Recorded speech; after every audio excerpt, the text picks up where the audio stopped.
Si algo hemos sacado en claro de estos años de crisis y apuros económicos para la mayoría de las familias, es que en una situación como la actual es más necesario que nunca tener una buena educación financiera. Bienvenido a Código Trading. Soy Dave y te voy a acompañar en el camino hacia la libertad financiera. ¡Empecemos!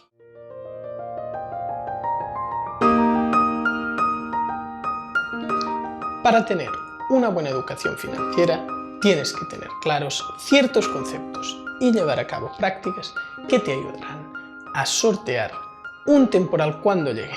Con la educación financiera se pretende que gracias a una mejor comprensión de los productos financieros y a contar con las habilidades precisas, el ciudadano aprenda a tomar decisiones informadas y a desarrollar hábitos de ahorro y planificación de gastos. Las claves de la educación financiera se pueden resumir en estas 10. La primera, ten claras tus metas. Define una estrategia para conseguir tus metas. Esto te permitirá planificar el tiempo que necesitas y el uso que debes hacer de tu dinero. Si tienes un objetivo para visualizar, como por ejemplo pagarte un viaje en vacaciones, podrás hacerlo de forma mucho más motivada. La segunda es que tienes que ser consciente de tus intereses y vivir conforme a ellos. A todos nos gustaría poder vivir sin mirar la cuenta corriente y darnos muchos caprichos, pero desgraciadamente eso no es posible. No quieras vivir por encima de tus posibilidades o acabarás hasta arriba de deudas que no podrás pagar. La tercera, aprende a hacer presupuestos y cúmplelos. En relación con el punto anterior, una vez seas consciente del dinero del que dispones, tienes que sentarte y estudiar cuál es la mejor forma de repartirlo para sacarle el máximo partido. La cuarta es identificar los tipos de ingresos y gastos que hay. A la hora de elaborar tu presupuesto, ten en cuenta lo que recibes y lo que pagas regularmente. Y además, si alguna vez recibes una paga extra o Hacienda te devuelve dinero de la declaración, del mismo modo, no pases por alto si en determinadas fechas tienes un pago que no sueles hacer todos los meses, como por ejemplo una factura de gas o electricidad más elevada en los meses de frío. La quinta, conoce la fiscalidad y posibles ayudas.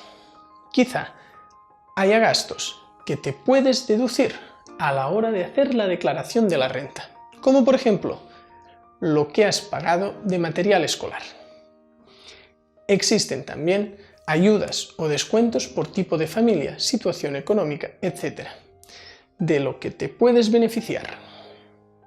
La sexta, conoce los términos utilizados en finanzas personales. Ayúdate de libros, webs, canales de YouTube especializados para hacer una primera aproximación que te permita distinguir un crédito de un préstamo, saber qué es la renta fija o de qué se habla cuando se utiliza la palabra depósito. La séptima, pon tu dinero a trabajar para ti. Si te has propuesto ahorrar cada mes una cantidad determinada, utiliza una parte de ese dinero para invertir. Puedes poner una tercera parte en productos de riesgo como bolsa, forex, etc., que te pueden dar un gran beneficio sabiendo que también te pueden dar pérdidas.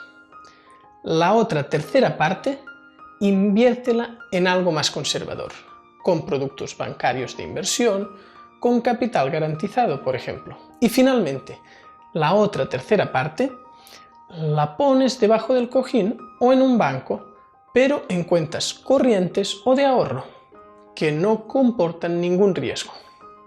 La octava, antes de invertir, infórmate. Si tienes un dinero que no piensas usar a corto plazo y quieres invertirlo, no lo hagas a lo loco, ni a la primera persona que te ofrezca. Primero valora bien los pros y los contras. Si no te sientes muy seguro en la materia, lo mejor es ir a un especialista que te asesore. 9. Conoce los riesgos. Cuando decides poner tu dinero en un fondo o en bolsa, sé consciente de si existen riesgos o de si hay letra pequeña que no te cuentan. 10. Prepara tu jubilación. Puede que seas joven y que el retiro te parezca algo que no va a llegar nunca, pero tarde o temprano va a llegar y será más placentero si llega con el bolsillo lleno. Mejor ir ahorrando poco a poco durante mucho tiempo que querer hacerlo en los últimos años antes de jubilarte. Muchas gracias. Si te ha gustado, dale a suscribir y no te olvides de visitar códigotrading.com. Nos vemos en el próximo vídeo.